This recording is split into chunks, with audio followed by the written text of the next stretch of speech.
Hey, what's up guys? Gons here for the Face Like the Sun YouTube channel. I received a message from somebody named Sealman on YouTube, and he had a list of things that were happening leading into September 2015 and October, and obviously everyone is talking about what's going to happen in September, what's going to happen in October. Is there an economic collapse? Is there a comet that's going to hit the Earth? All kinds of speculations, a lot of fear-mongering going on as well. But I wanted to give you this list that he sent me and go over them, because it is a pretty extensive list, and this is something that I was looking for actually in the whole September-October fiasco going on the internet. A list, something where everything is compiled in one place. And what I've tried to do for you in the limited time here is go through each one of these and at least look for citations or sources that you guys can go back and look through. And so you guys can dig through it on your own as usual. So all that will be in the description section. But here are 27 things that are going to happen or supposed to happen in the month of September and some in October. Number 1, Rabbi Chaim Kanievsky stated that the Messiah, who might be the Antichrist, will be returning at the end of the sabbatical year, which is the 29th day of Elul, which falls on Saturday, September 12th. Number 2, this is the Shmitta year. The final date of the 7-year cycle ends around September 13th. Number 3, Rosh Hashanah, Feast of Trumpets, the Jewish New Year. The anniversary of the creation of Adam and Eve, the sounding of the shofar, is on September 13th, and the creation of Eve is celebrated September 15th. Number 4, the 5776 Anno Lucis, the Year of Light, begins officially on September 14th.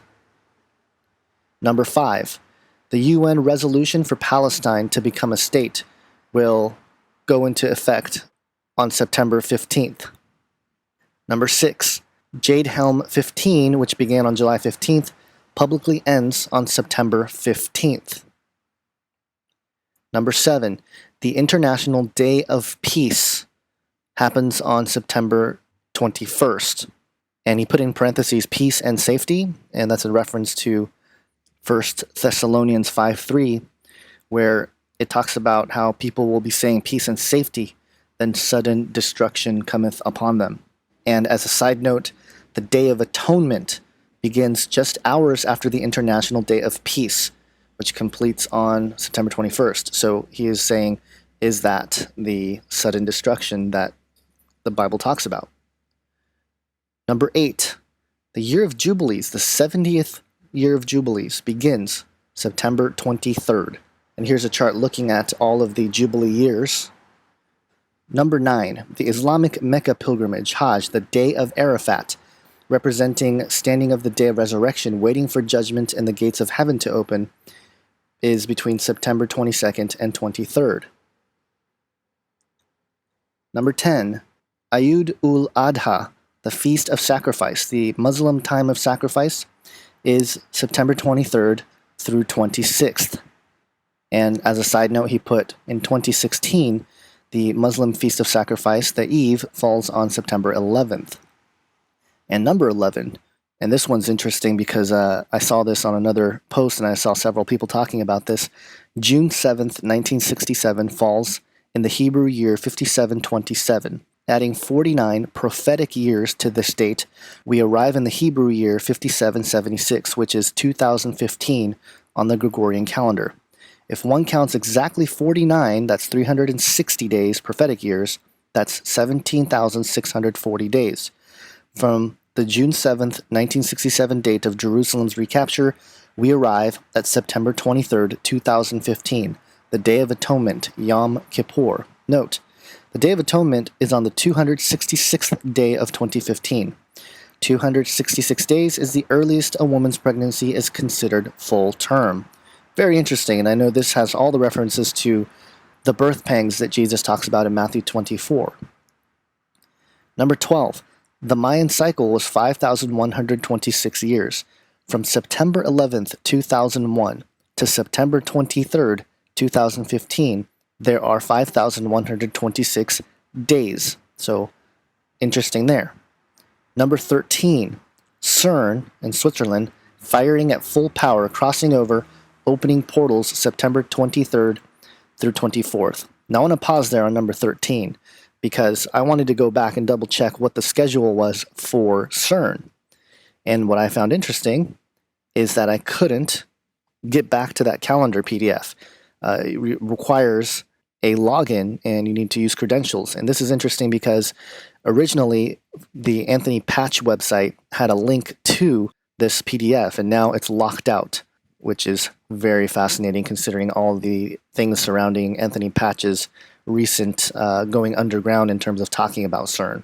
And also the other thing that's interesting, and now that we've brought up CERN here, and I just want to stick on this for a moment, CERN obviously is another organization that's celebrating the Year of Light, and one of the things that they're going to do is what's called Sesame. And Sesame is the synchrotron light for experimental science and applications in the Middle East. And it's a third-generation synchrotron light source under construction in Allen, Jordan. It will be the Middle East's first major international research center, and they're trying to prevent the brain drain happening in the Middle East by creating a scientific Mecca, if you will, in the Middle East. And what I found fascinating about the idea of sesame, obviously, we know the saying open sesame, but if you look at the etymology of the word sesame, here's what we find. It's an early 15th century, probably from Middle French, sesame, and directly from Latin sesamum, or nominative sesama, from Greek sesamon, Doric sesamon, seed or fruit of the sesame plant. A very early borrowing via Phoenician from late Babylonian shawa shamu.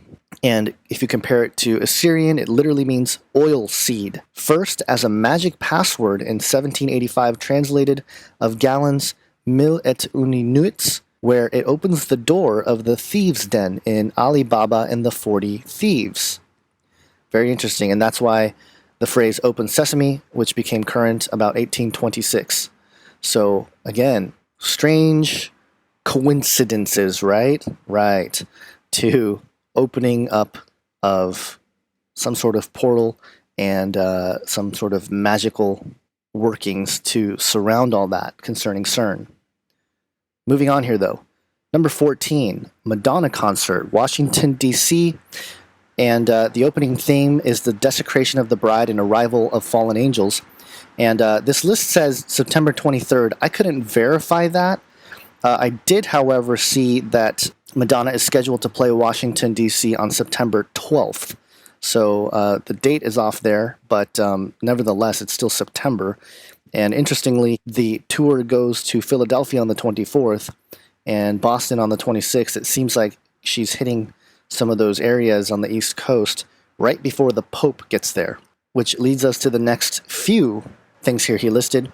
Number 15, the Pope will be addressing U.S. Congress on the 24th of September.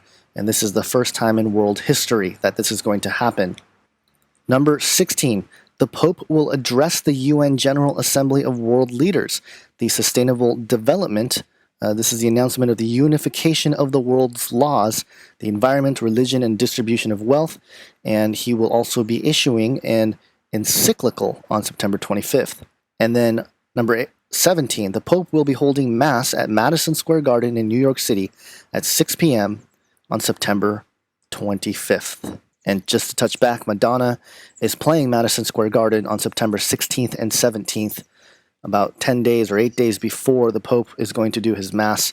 I don't think that's coincidence either. Probably some sort of ritual to set the way for the Pope to do his Mass. Very interesting. 18, the Pope will be visiting the Church of Philadelphia on September 26th. And on the list here it says the church itself has significance. Number 19, the French Prime Minister and John Kerry discussed the end of the 500-day climate chaos, which was declared on May 13th, 2014. That 500-day limit ends on September 25th. And this one leads into some other things about potential comets and stuff striking that's not on the list, but I'll leave a link to a couple Ground Zero episodes with Clyde Lewis from a few days ago who discussed this interesting phenomenon. Actually, there was a reverend who predicted that there would be some sort of meteor strike that would happen. And then we had this Iran strike last week of an alleged meteor that struck Iran, and the media blackout, not talking about the issue, which is very fascinating on its own. Number 20, Tomorrow World / Tomorrowland. It's the big rave concert. It will be celebrating false love and light, keys, Antichrist, opening gates and portals. Atlanta, Georgia, September 25th through 27th. And note the location, 33 degrees north and 84 degrees west. So on the 33-degree parallel north latitude that has significance. And that's always fascinating. That stuff always happens on the 33-degree parallel. Number 21, Feast of Tabernacles, the holiday of Sukkot, Feast of the Nations, the season of joy, September 27th through October 5th. Another interesting one, number 22, the fourth blood moon falls on September 28th. And then number 23, the beginning, first bookend for the collapse of the US dollar, September 2015. I know that certain people have predicted this, so I think he just included that on the list. And again, I'll leave a couple links to sources that are suggesting that this is the case. Number 24, Chinese President Xi Jinping to visit the U.S. in September. And there's no disclosed date yet, but there's another point of reference to September. Number 25, a possible new world order currency announcement driven by the IMF late October 2015. Number 26, to note, the parable of the fig tree. The average generation lasts 67 years, and some people have linked the budding of the fig tree to the birth of the nation of Israel in 1948. If you add 67 to 1948, you arrive at the year 2015. Very interesting. Number 27, to note, the Mahdi. Muslim clerics are predicting the return of their Mahdi September 2015. The Muslims have a prophecy of old written by the Islamic prophet Ali bin Ibn Abi Talib, which states that just before the coming of the Mahdi, a tall black man will rise up to take command of the West, and he will command the most powerful army on earth. Sounds familiar, doesn't it? And I know certain people have talked about the Islamic Antichrist, which overall, from a biblical perspective, I don't really buy, but I do think there's some interesting stuff there. And to wrap it up, that was all 27, but he writes in this note to me, there is a legion of demons on their way here right now, traveling at a high rate of speed. The legion's scouts are already here. The unveiling of the Baphomet statue in Chicago in July was a planting of the conquering flag. Satan is now in command. The hand of God has lifted, and this nation is no longer under his protection. Be baptized in the name of Jesus Christ of Nazareth. Pray for your family, friends, neighbors, and countrymen.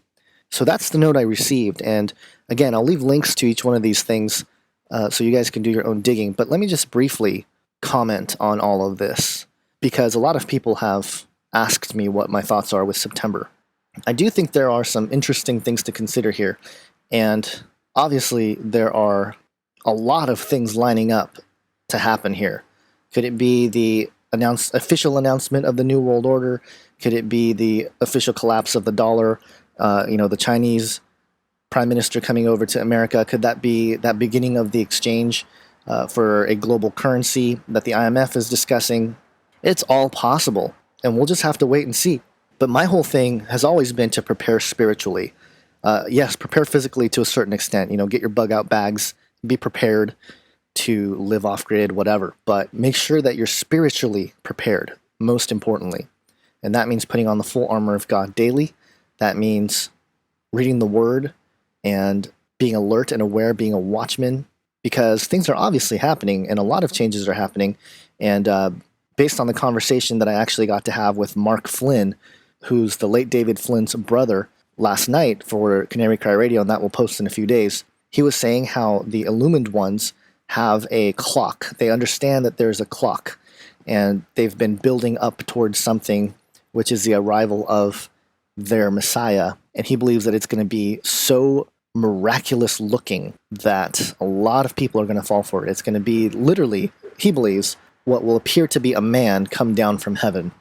And my comment to that was, in order for the Antichrist to arrive and having these signs and miracles to actually deceive people, it's going to have to be very, very powerful. In the age of CGI and video manipulation and stuff like that, it's going to be very easy for people to be skeptical of this entity that will arrive. So the miracles that he performs will have to be very significant.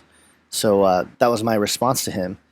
And the other thing that is very interesting that I just want to throw in here, we know that in Genesis 1:14 it talks about the lights and the expanse of the heavens, how it separates day from night, and let them be for signs and for seasons and for the days and years.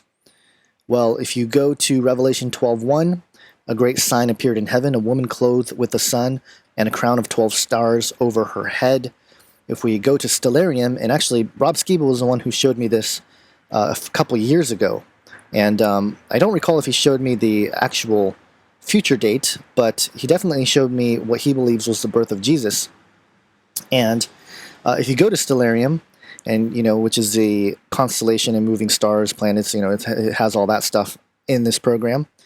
The date that's set to -2 is around the time of Jesus' birth, and you see that the view from Israel is pretty accurate in the description of a woman, which is Virgo, the Virgin, clothed with the sun, with the moon under her feet, and a crown of 12 stars over her head. And the 12 stars, which is represented by Leo, which is 9 stars, and Venus, Jupiter, and Mercury. Now, if we go to October 15th, 2015, we see a very similar alignment in the heavens here, where you have Virgo the Virgin, clothed with the sun, the moon under her feet, and here's what I find very fascinating. You still have the 12 stars over her head, Leo 9, and then Jupiter, Mercury, and Venus. But there's another star, or a fourth planet there, and that's Mars.